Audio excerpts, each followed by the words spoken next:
பிஸ்மில்லாஹிர்ரஹ்மானிர்ரஹீம். அனைவருக்கும் அஸ்ஸலாமு அலைக்கும் வரஹ்மத்துல்லாஹி வபரகாத்துஹு. இன்றைய வெள்ளிக்கிழமை வழமை போன்று அனைவருக்கும் ஒரு ஆரோக்கியமான ஒரு நன்னாளாக அமைய வல்ல இறைவனை பிரார்த்தித்து, இன்றும் நாங்கள் சென்ற வாரம் பேசிய இந்த சீனி வியாதி சம்பந்தமான சில ஐயப்பாடுகள் இருக்குது. அதையும் கொஞ்சம் கிளியர் பண்ணுவோம். அதில் முக்கியமாக நம்ம எல்லாரும் அந்த ஃபாஸ்டிங் பிளட் சுகர்னு சொல்லி நம்ம பார்க்கோம். ஃபாஸ்டிங் பிளட் சுகர்னு சொல்லி எல்லாரும் செக் பண்ணிவிட்டு, அதாவது சாப்பிடாம இருந்து நம்ம காலையில் பார்க்குற சீனி கொஞ்சம் ஒரு 150 160 இருந்தால் நாம் கூட இப்போ நினைக்கிறோம் நம்மளோட சீனி நல்ல கண்ட்ரோலாக இருக்குன்னு சொல்லி.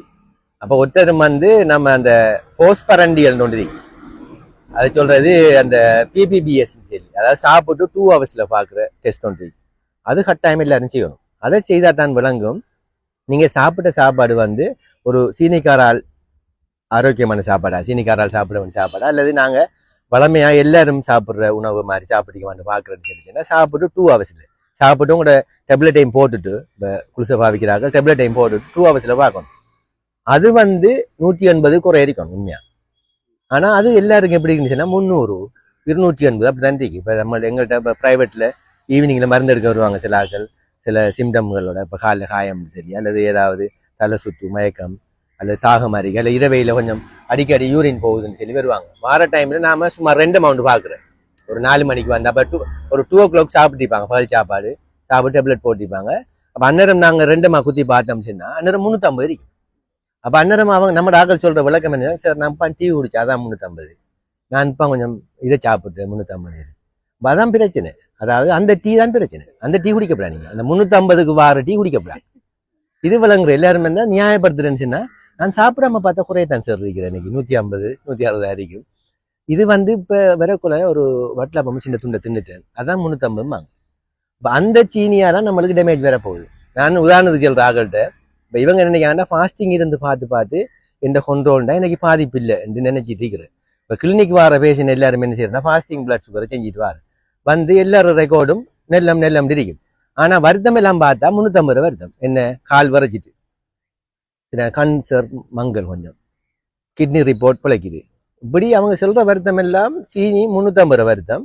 ஆனால் ரெக்கார்ட் புத்தகத்தில் இருக்கி 140 150 ஃபாஸ்டிங் பிளட் சுகர். அப்போ இந்த தெளிவு ஆக்களுக்கான. அப்போ நான் ஆக்களுக்கு சொல்ற உதாரணமாக ஒரு டீச்சர் இப்போ பீச் சைட்ல இருக்கிற ஒரு ஸ்கூலில் படிப்பிக்கிற ஒரு டீச்சர் எடுத்தோம்னா அவர் பைக்கை கொண்டு அங்கே ஒரு 8 மணி தேலம் வைக்கார். காலத்தில் 8 இருந்து 2 மணி வரையும் வைக்கார். வச்சுட்டு மற்ற 8 மணி தேரம் அங்கே இருக்கு, மிச்சம் 16 மணி தேலம் அந்த பைக் எங்கே இருக்கு, அவரை வீட்டை இருக்கு. அது உப்பு தண்ணி இல்லாத இடம். அப்ப காலத்துல 8 மணி தேலம் உப்பு தண்ணி உப்பு காத்து உள்ள இடத்துல அந்த பைக் இருக்கு. அந்த பைக் கரை பிடிக்குமா, கரை பிடிக்காதா? கரை பிடிக்கும். அந்த 8 மணி தேலம்னாலும் அந்த பைக் இருக்கிற இடம் உப்பு காத்து உள்ள இடம். மற்ற 16 மணி தேலம் சேஃப்டியா இருக்கு உப்பு காத்து இல்லாத இடத்துல. இதை நான் உதாரணம் சொல்ற ஆக்களுக்கு. அதாவது நீங்க பகல் டைம் எல்லாம் உங்களோட சீனி கூடையா இருக்கு. வாயை மூடி வச்சா சீனி கொண்டோம். வாயை காலத்துல திறந்தோம்டா வாயை மூடும் வரையில எல்லாருக்கும் சீனி 250 300 இருக்கு. இதுதானே உங்களோட டேமேஜ் காரணம் விளங்கப்படுத்துறது. இதுதான் உண்மை. சரி, அப்போ ஆக்கள் அந்த பிள்ளையா நினைச்சு கொள்ற அந்த சாப்பிடாம இருந்து பார்த்து நம்மளுக்கு நெல்லம் நினைச்சிட்டு இருக்கிறது, அது பிள்ளையான எண்ணம். ஆகவே நாங்கள் எல்லாரும் இடைக்கிடைக்க இந்த ரெண்டம் பிளட் சுகர்னு சொல்லி பார்ப்பாங்க ஒரு மருந்து எடுக்க போகிற டைம்ல. நம்மளுக்கு ஒரு சந்தேகம் இருக்கு, நம்ம இன்றைக்கு சாப்பிட்ட சாப்பாடு எப்படி ஏரியா சீனிக்கார கண்ட்ரோல் பண்ணிருக்குமான்னு ஒரு சந்தேகம் இருந்தால் சும்மா போய் 4 5 மணிக்கு சீக்கிரம் செக் பண்ணி பார்க்குறோம். ரெண்டமா பார்த்தா விலங்கு நம்மளுடைய இந்த பகல் சாப்பாடு நம்ம போட்ட குளிசைக்கு கூட அப்படிதான் பார்க்கணும். நம்ம போடுற டெப்லெட் நம்ம சாப்பிட்ற உணவுக்கு அளவாரிக்கா, அல்லது நம்ம போடுற உணவுக்கு அளவுக்கு நம்ம சாப்பிட்றோமா இது பார்க்கணும். அப்படி பார்க்குறேன்டா நம்ம சாப்பிட்டு 2 hours பார்க்கணும். நம்ம காலை சாப்பாடு சாப்பிட்டு டெப்லெட்டை போட்டு 2 hours பார்த்தோம்னா அது 180க்குள்ள இருக்கின்றா நீங்கள் போட்ட குளிசை உங்களோட உணவுக்கு கணக்கு.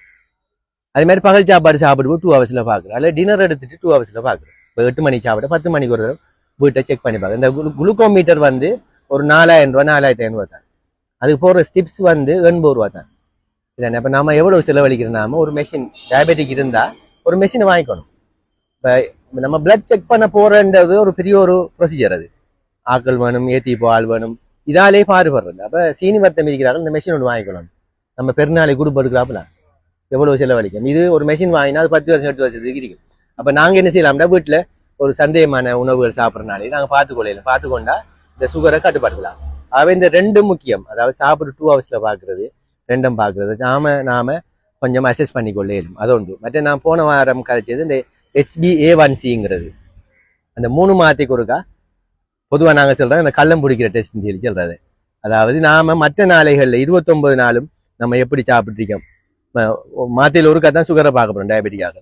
அப்போ மற்ற 29 நாளும் சீனி நம்மட 300 இருந்ததா 250 தெரியா, நம்ம செக் பண்ணுற அன்றைக்கு மட்டும் எல்லாரும் குறை இருக்கும், அது நம்ம ரெடி ஆகி போகிறது. அப்போ அதனால் 3 மாதத்துக்கு ஒருக்கா அதை செய்யணும். அதுக்கு நம்ம போன முறை கொஞ்சம் அந்த பிள்ளையா சொல்லப்பட்டது, அது ஃபாஸ்டிங் தேவையில்லை. அதுக்கு அந்த HbA1c பார்க்குறது ஃபாஸ்டிங் தேவை. ஏன்னா அது நாள்பட்ட படிவை தானே பார்க்குறேன். கடந்த காலங்களில் நம்மளோட சீனி படிவை பார்க்குறது தானே அது, நம்மளோட உடல் உறுப்புகளில் சீனி டேமேஜ் இருக்குமான்னு பார்க்குறது தானே அது. அப்போ அதுக்கு வந்து நாம் சுமார் 2 போய் பார்க்கலாம், ஃபாஸ்டிங் தேவையில்லை. பார்த்துட்டு நாங்கள் அதில் ரேஞ்சை வச்சு நார்மலாக வந்து 6 குறை இருக்கும்.